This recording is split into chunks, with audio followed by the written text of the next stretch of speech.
కాంచెదను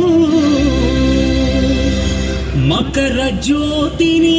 చూసెదను స్వామి సన్నిధిలో నన్ను నే మరచెదను